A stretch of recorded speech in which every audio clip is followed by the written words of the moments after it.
സദൃശ്യ വാക്യങ്ങൾ 19. വിഹിടാധരം ഉള്ള മൂഢനേക്കാൾ പരമാർത്ഥതയിൽ നടക്കുന്ന ദരിദ്രൻ ഉത്തമൻ. പരിജ്ഞാനമില്ലാത്ത മനസ്സ് നന്നല്ല, തത്രപ്പെട്ട് കാൽ വെക്കുന്നവനോ പിഴച്ച് പോകുന്നു. മനുഷ്യന്റെ ഭോഷത്വം അവന്റെ വഴിയെ മറിച്ചു കളയുന്നു, അവന്റെ ഹൃദയമോ യഹോവയോട് മുഷിഞ്ഞു പോകുന്നു. സമ്പത്ത് സ്നേഹിതന്മാരെ വർദ്ധിപ്പിക്കുന്നു, എളിയവനോ കൂട്ടുകാരനോട് അകന്നിരിക്കുന്നു. കള്ളസാക്ഷിക്ക് ശിക്ഷ വരാതിരിക്കയില്ല, ഭോഷ്കു നിശ്വസിക്കുന്നവൻ ഒഴിഞ്ഞു പോകുകയുമില്ല. പ്രഭുവിന്റെ പ്രീതി സമ്പാദിപ്പാൻ പലരും നോക്കുന്നു, ദാനം ചെയ്യുന്നവന് ഏവനും സ്നേഹിതൻ. ദരിദ്രന്റെ സഹോദരന്മാരെല്ലാം അവനെ പകയ്ക്കുന്നു, അവന്റെ സ്നേഹിതന്മാർ എത്ര അധികം അകന്നിൽക്കും. അവൻ വാക്ക് തിരയുമ്പോഴേക്ക് അവരെ കാണുവാനില്ല. ബുദ്ധി സമ്പാദിക്കുന്നവൻ തന്റെ പ്രാണനെ സ്നേഹിക്കുന്നു, ബോധം കാത്തുകൊള്ളുന്നവൻ നന്മ പ്രാപിക്കും.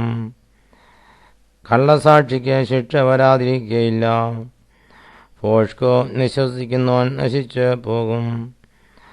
സുഖജീവനം ഭോഷന് യോഗ്യമല്ല,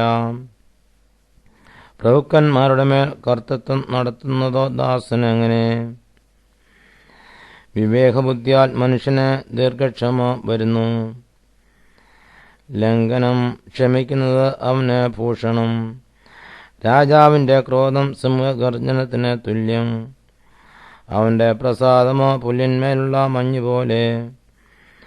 മൂഢനായ മകൻ അപ്പന് നിർഭാഗ്യം, ഭാര്യയുടെ കലമ്പൽ തീരാത്ത ചോർച്ച പോലെ. പവനോ സമ്പത്തും പിതാക്കന്മാർ വച്ചേക്കുന്ന അവകാശം, ബുദ്ധിയുള്ള ഭാര്യയോ യഹോവയുടെ ദാനം. മടി ഗാഠനിദ്രയിൽ വീഴിക്കുന്നു, അലസയുക്തൻ പട്ടിണി കിടക്കും. കൽപ്പന പ്രമാണിക്കുന്നവൻ പ്രാണനെ കാക്കുന്നു, നടപ്പ് സൂക്ഷിക്കാത്തവനോ മരണശിക്ഷ അനുഭവിക്കും. എളിയവനോട് കൃപ കാട്ടുന്നവൻ യഹോവയ്ക്ക് വായ്പ കൊടുക്കുന്നു, അവൻ ചെയ്ത നന്മയ്ക്ക് അവൻ പകരം കൊടുക്കും. പ്രത്യാശ ഉള്ളിടത്തോളം നിന്റെ മകനെ ശിക്ഷിക്ക, എങ്കിലും അവനെ കൊല്ലുവാൻ തക്കോണം ഭാവിക്കരുത്. മുൻകോപി പിഴ കൊടുക്കേണ്ടി വരും, നീ അവനെ വിടുവിച്ചാൽ അത് പിന്നെയും ചെയ്യേണ്ടി വരും. പിന്നത്തേതിൽ നീ ജ്ഞാനിയാകേണ്ടതിന് ആലോചന കേട്ട് പ്രബോധനം കൈക്കൊള്ളുക.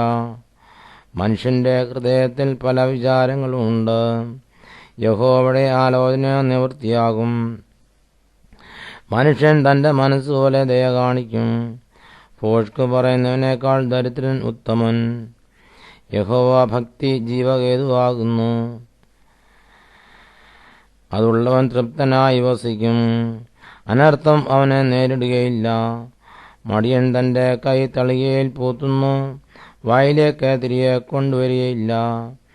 പരിഹാസിയെ അടിച്ചാൽ അല്പബുദ്ധി വിവേകം പഠിക്കും, ബുദ്ധിമാനെ ശാസിച്ചാൽ അവൻ പരിജ്ഞാനം പ്രാപിക്കും. അപ്പനെ ഹേമിക്കുകയും അമ്മയെ ഓടിച്ചു കളയുകയും ചെയ്യുന്നവൻ ലജ്ജയും അവമാനം വരുത്തുന്ന മകനാകുന്നു.